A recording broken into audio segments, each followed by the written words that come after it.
bestbookbits.com brings you the book summary of Battle Hymn of the Tiger Mother. Now, we have one of our contributors and volunteers, Christine, who has done the audio book summary. So without further ado, I bring you Christine doing the audio summary. Take it away, Christine. Battle Hymn of the Tiger Mother by Chua. At once provocative and laugh-out-loud funny, Battle Hymn of the Tiger Mother ignited a global parenting debate with its story of one mother's journey in strict parenting. Chua argues that Western parenting tries to respect and nurture children's individuality, while Chinese parents typically believe that arming children with skills, strong work habits, and inner confidence prepares them best for the future.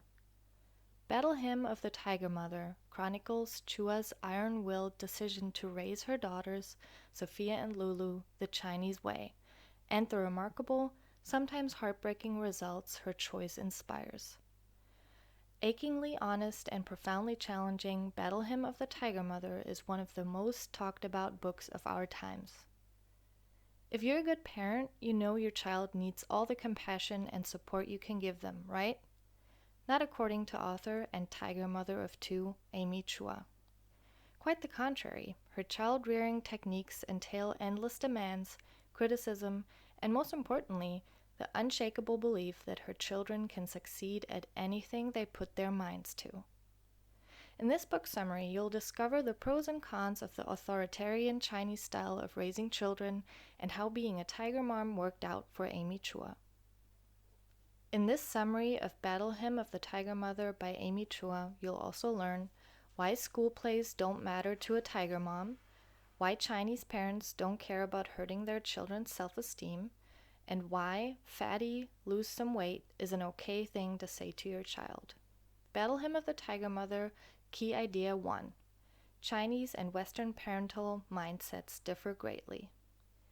If you're a parent, you want the best for your children. However, Chinese and Western parents have very different views on what best means.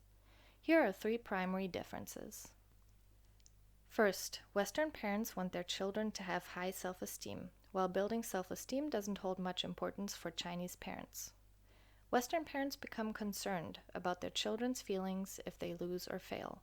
On the contrary, Chinese parents expect inner strength from their offspring, rather than believing they'll be easily hurt. If a Western child doesn't do well in school, for example, her parents will often be tactful and try not to hurt the kid's feelings when expressing disapproval. Chinese parents, on the other hand, respond to poor results by demanding improvement, no matter how this may affect their child's self-esteem. Second, Chinese parents believe that their children owe them everything. This likely stems from a combination of the Chinese traditions of respecting one's elders and the fact that Chinese parents work very hard to ensure they can give their children a good education. The Chinese perspective is therefore that the children should spend their lives paying back their parents by making them proud. Western parents think otherwise. They believe that as it was they who decided to become parents, it's their duty to take care of their children, and that their children don't owe them anything. Third, Chinese parents feel that they know what is best for their children. While Western parents usually ask their offspring what activities they'd like to try, Chinese parents believe it's best to tell children how to spend their time. What their children want for themselves plays a far lesser role, if any. This means you'll never hear a Chinese child coming home from school and announcing proudly to her parents, "I got a part in the school play."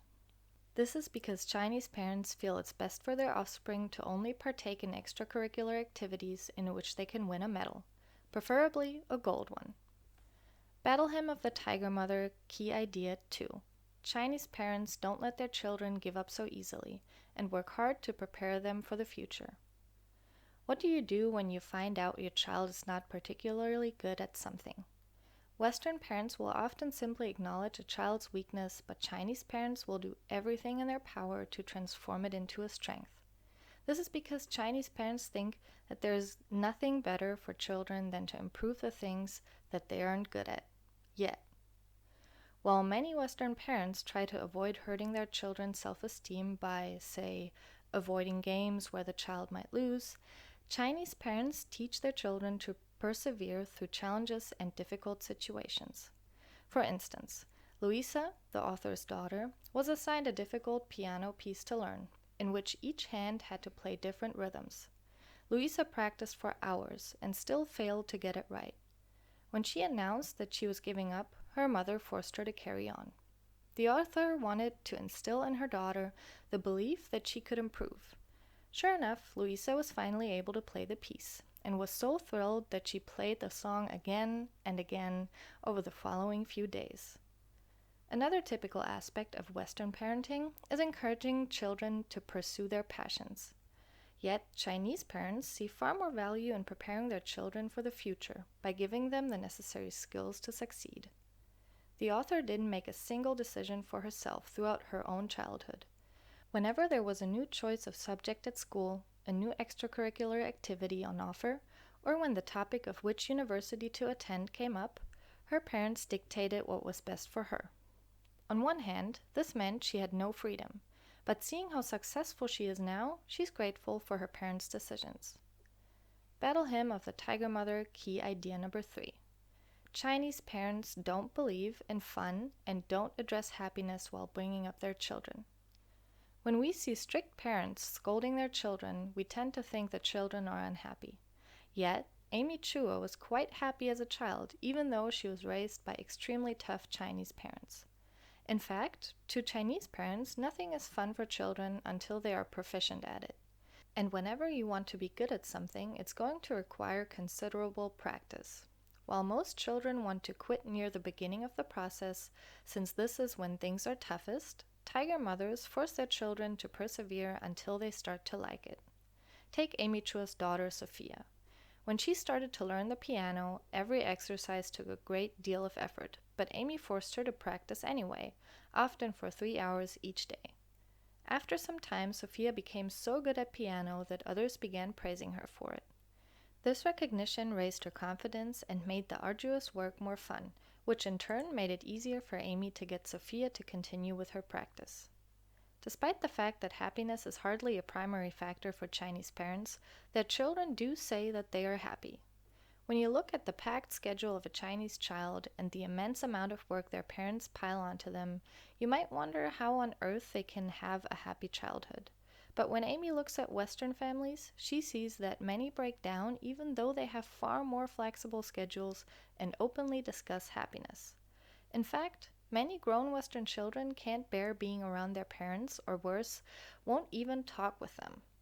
Conversely, many Asian children consider themselves happy and are appreciative of their parents, despite their harsh demands. So it seems that seeking happiness might not need to be a priority in order for children to grow up feeling happy and grateful. Battle Hymn of the Tiger Mother, key idea number 4. Chinese child-rearing methods often sound harsh, and Chinese parents have no problem with being no-nonsense. While Western parents would admit to being strict if they forced their child to sit down and practice piano for 1 hour each day, to Chinese parents this single hour would be a mere warm-up. Strictness is no problem for Chinese parents, and they're far more direct with their children than Western parents. A tiger mother has no issue telling her daughter, "Hey fatty, lose some weight," for example, whereas Western mothers feel compelled to be tactful by having a conversation about health instead. But does this really make a difference to the child's health or self-esteem? The truth is, Western children still end up suffering from eating disorders and negative self-image. When it comes to academia, the author orders her daughters to get straight A's, while other parents would just encourage their children to do their best. In the end, Amy Chua is confident of what her daughters are capable of and communicates with them without sugarcoating her message. Others are often left trying to persuade themselves that they're not disappointed with what their children have achieved or not achieved. Another thing that distinguishes Chinese parents from Western parents is that they openly compare their children with others and show favoritism. For instance, Amy Chua was at a Chinese medicine store once, and the owner told her about his daughter and his younger son by announcing, "My daughter, she's smart. Only one problem, not focused. My son, he not smart. My daughter, smart." Even though Amy knew that parental favoritism could damage your child's self-esteem, she never thought it was toxic when she was growing up. Perhaps she didn't mind since she always did quite well when compared with others. Battle Hymn of the Tiger Mother, key idea number 5. Strict behavior is standard across generations of Chinese immigrants, but this has changed with the youngest generation. Amy Chua predicts that the youngest generation of Chinese immigrants won't be as successful as their predecessors. The history and pattern of behavior of the 3 generations of Chinese immigrants explains this. The first Chinese immigrant generations endured the most challenging phase of their family story and are therefore the most strict and hardworking. Amy Chua's parents belonged to this generation, and they were no strangers to hard work. They started with next to no finances, but worked until they became successful in their profession. In their children's eyes, they were extremely strict and careful with money, yet everything they did and earned was invested into their children's education and future. The next generation reaped the benefits of their parents' hard work and adopted their parenting style. Amy Chua's generation were high achievers, thanks to their parents often playing piano or violin, attending top universities, and becoming business professionals. Although this generation mirrors their parents a great deal, they also tend to be less frugal and not as strict with their children. But in the most recent generation of Chinese immigrants, Amy Chua sees a different behavior emerging. This new generation, to which Amy's children belong, will be born into a life of comfort, with friends who get paid for B+, a reward which would be unthinkable for Chinese parents. This new generation may attend private schools and, as they have their individual rights protected by the U.S. Constitution, they're more likely to disobey their parents. In summary, to Amy, this is a generation headed for decline. In review, Battle Hymn of the Tiger Mother book summary. The key message in this book. Chinese parents often seem extremely hard on their children, using strict orders and discipline beyond what most Western families would think acceptable. However, this behavior stems from a deep and genuine desire to prepare their children for the future and to show their children what they're capable of if they work hard enough. Actionable advice. Improve your children's grades. To get children to improve their grades, the Tiger Mom will demand that they work hard. No friends, no sweets, and no fun activities are allowed until they complete their homework to the best of their efforts. Only when they are top of the class at everything they do will a Tiger Mother trust that her children are well prepared for the future. Now that's a wrap on the book summary of Battle Hymn of the Tiger Mother. Now if you want to be a contributor and volunteer and want to do audio book summaries, email me at info@bestbookbits.com or DM me on Instagram at bestbookbits. Now if you like this summary and want this on PDF, pop your email in the link below and we'll send this straight to you via email. Now, to support Best Book Bits, we've done over 600 videos and audio summaries. You can subscribe to the YouTube channel, hit the notification bell, like, share, and comment. We've also done a book called Success in 50 Steps, the proven formula that works. I've taken over 500 books and condensed them down into one massive personal development book.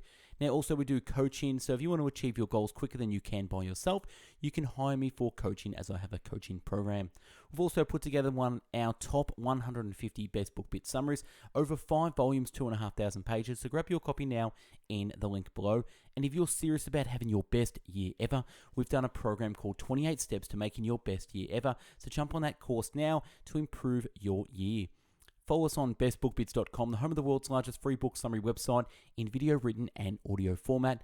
Follow us on Instagram at bestbookbits, and if you want us to do a summary, email and DM me below.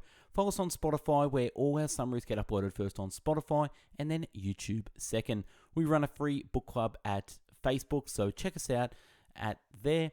And if you want to be updated with the latest book summaries via email and never miss an upload, pop your email in the link below and you'll get emailed weekly with the latest book summaries. You can also support us on Patreon. Check out our top 50 videos on YouTube. Thanks for watching and listening. Hope you got something from this. Go out there, have an amazing day. Take care. Bye-bye now.